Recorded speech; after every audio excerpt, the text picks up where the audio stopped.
Hello and welcome to another Parallel Project Training podcast. Today, Tom O'Shea's joining me. Hello, Tom. Hello. And we're working through the PPQ assessment criteria, and we've got to this exciting topic of reviews.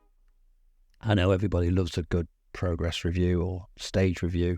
They're the highlights of a project, but they're very important, aren't they? So Yeah. we've got 4 assessment criteria here. Well, let's just take them in order, shall we? Let's do the first one then. The first one says critically evaluate valid information required to review a range of factors at key stages in the project lifecycle based on the lifecycle employed. God, they like short sentences, don't they? Yeah. The Institute of Plain English definitely had a go at this one. We've got to break this into bits then. So let's go. Reliable and valid information required for review. I expect we don't talk about what reviews are first. Yes, that's an important thing to clarify because this is where sometimes people get confused on the difference between a review and a progress review or report. Okay. So what we're looking at here are the more formal reviews that you might undertake during a project. So you do your standard weekly, fortnightly, or even monthly progress report where you put up some things around, what you've done this week or month and how much you spent and what the top risks are. This is looking at a more formal review that you would need to undertake. So something more akin to a health check or in APM terminology, they have a whole discipline area on integrated baseline reviews. So it's that kind of thing that we're talking about is the sort of review where you're going to be looking more formally at how a project is performing. Yeah, so that would be a integrated baseline review is an earned value term, isn't it? It's sort of coming out of body of knowledge. APM have got a whole document on IBRs. Not that I'm suggesting that everyone should go off and get that and learn it inside out. That was like at the Battlestar Galactica end, project controls. So gate reviews might be more common too.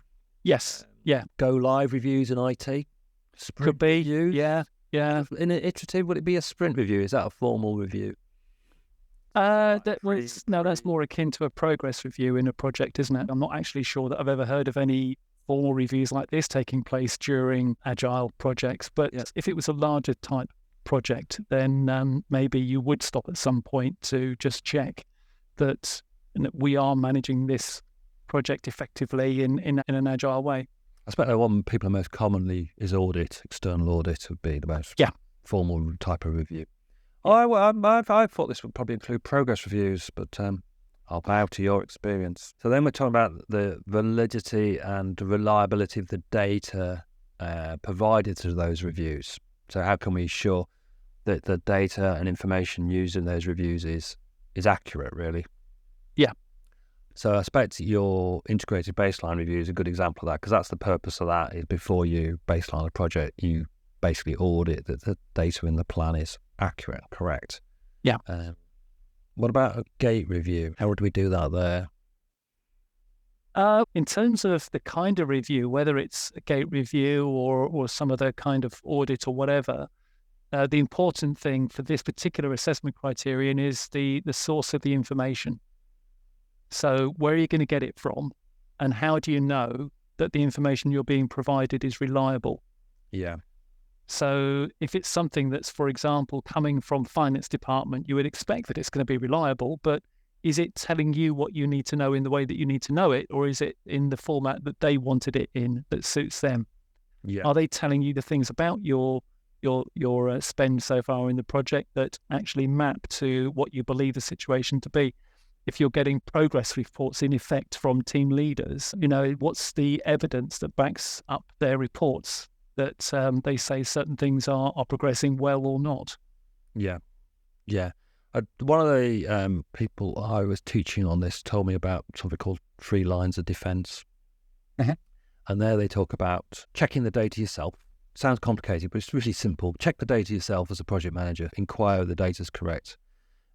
Second one, get somebody else inside the organisation to check the data for you. So this could be finance, or it could be HR, or it could be somebody else. Quality department could do an internal review. And the third line of defence is sort of external assurance, a full external sort of audit approach. And the nice thing about those is it gives you 3 different approaches here. Yeah. And all 3 are fairly valid and fairly common, and may or may not be useful depending on the context of the project we're in, really. I think that's an example where having some theoretical understanding can help you frame your answer. Yes. That moves us on to the next bit, actually, doesn't it? The kind of information that you want is the starting point, and then the reliability of the source of that information is the second thing. So how are you going to get the information? Some of it might come from formal documents and reports, etc., produced internally, but some information you might need to actually talk to people. Yeah. And that's where you're going to want to engage with your subject matter experts and ask and probe and question. Yeah, and some information you might be able to get from primary sources like finance system. Yeah. And some information you may have to set up your own ways of collecting and recording that data, So, yes. Yeah. And that takes me back to many projects trying to find the right information within the organisation, and where I need to set up my own information collection systems and the costs of doing it. I remember one of my friends ran the PMO for Crossrail, and his boss had a rule: if a piece of data we're collecting isn't going to change a decision, why are we collecting it? Because you can end up with thousands of bits of information you're collecting, but how important are they? But anyway, let's move on. So the next one's quite interesting, actually. Critically evaluate the importance of aligning reviews with the organisational, legal and regulatory requirements. Yeah. So I expect here you're looking for in the case study, you're asking the question, are there any legal, organisational or regulatory requirements that I have to meet, and what reviews would be appropriate to demonstrate that and meet those? Yes. So it might be that there are some factors that are relevant in what's going on in the project. So maybe there's something happening around a contract that requires legal advice and guidance. It might be that there's something to do with employment, where, again, you need some advice and guidance. So how are you going to check what's happening at different stages of the project, and where you might need to ensure that you are complying firstly with those legal or regulatory requirements, or where you might need to comply with some kind of organisational requirements, such as getting signed off for procurement, for example, could be a simple example of ensuring that your reviews are aligned with what the organisation says. Yeah, I think people find this tricky because they just do it without thinking about health and safety or compliance with regulatory requirements in banking or finance or drug administration. It's just so ingrained in the way they live and breathe that they don't actually think about it. Yes, back to that point you made earlier, Tom, about how this is a new, immature organisation. So these things may not be there. They may not be there, and so you can't align with something that doesn't exist. So maybe your case is there isn't anything here, but I would expect looking forward in the project that's a key point, and I would suggest that we have a review there and introduce some kind of organisational review or a review aligned to what the organisation might expect at that point in terms of applying effective governance. Yeah. It says critically evaluate the importance of. Yeah. Is it asking you to come up with two reasons why it's important, or two ways of ensuring alignment? This is one of those questions where they may not ask for two. Okay, because it tends to be where things are important, that the question could be broken down into something like critically evaluate how you would align a review or reviews with organisation requirements and why this is important. Okay, that's much better phrase than the raw assessment criteria. How you would do it and then why that's important. Yes. Yeah. Good. So let's move on then, because we've got two left halfway through. Critically analyse situations and how to resolve them where deviations from the plan may occur. So the first thing here is understanding why deviations might happen. So they could be for internal reasons or external reasons, sometimes outside of your control. Something happens externally, new legislation or market changes or whatever. But more likely, they're going to come from something happening internally. So something has occurred that means that the project is no longer aligned or able to achieve its goals and benefits. So where has that problem occurred? What's the source of that deviation? Because as part of your review, you're finding that, this is not in line with where it should be. So would this be looking at the case study and saying, I think this is out of plan because there weren't sufficient resources committed to the project, or the sponsor wasn't clear what their requirements are? It could be something like that, yeah. Analysis of the case study. Yeah, So- absolutely. So the current situation is we haven't got sufficient resources, we're running out of time, the budget is looking particularly tight, given that we've spent money on things that we didn't need to. And therefore, how I propose to resolve them would be... Yeah. So moving forward, what you would look to do, because it's about how to resolve this, and that's going to involve reevaluating the plan, sitting with the sponsor and discussing things, looking at the severity of the deviation, because an option is always to stop the project altogether if it looks like it's going to be significantly at odds with its original goals. So it might well be that you have to simply decide to can this project and move on to something different. Or descope. Or descope or whatever. Yeah. Descope down to the core basic essentials. That's normally what you end up doing.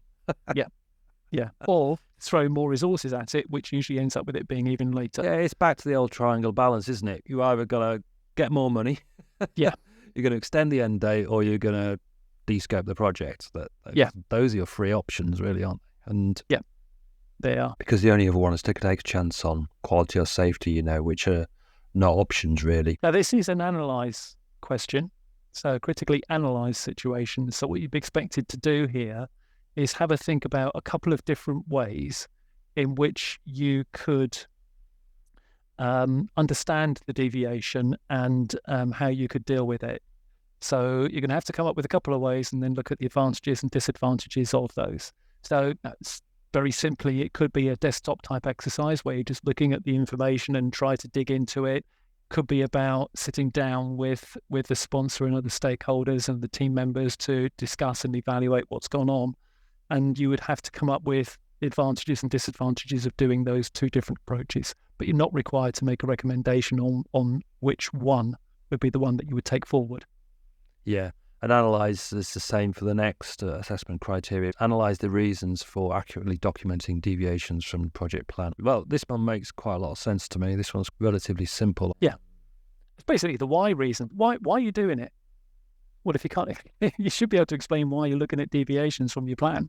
Yeah. It might be sort of stating the obvious, but sometimes that's what you have to do. Yeah, so form your lessons learned, isn't it? You're going to go, well, actually, this is why we had the overspend. This is why. And it's really interesting. A lot of projects, different people have different perspectives on why it's gone wrong. Yeah.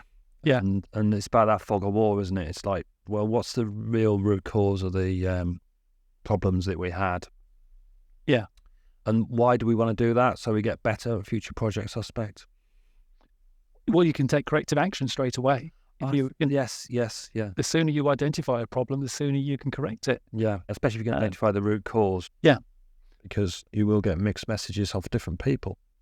Yeah, what you don't want to be in is a situation where somebody is saying to you, well, why didn't I know that sooner? Yeah. You want to try to identify it as soon as you reasonably can. Lessons learned are great. And, lessons learned are fine to look at and adopt for the future. But it's a bit late because the project's completed. Yeah.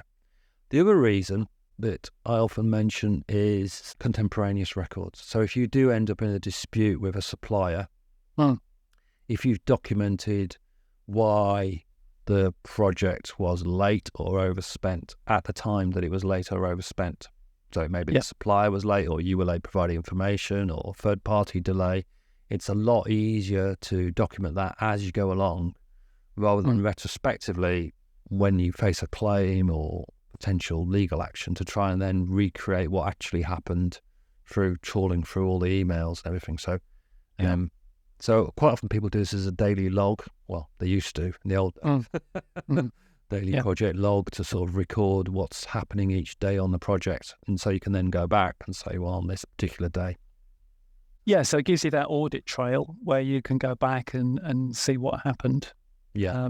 If you've got that clear information on where the deviations occurred, what the impact of those deviations were, And it also helps to keep everyone informed of what's going on, and why the project is where it is. Good. Thank you, Tom. Thank you.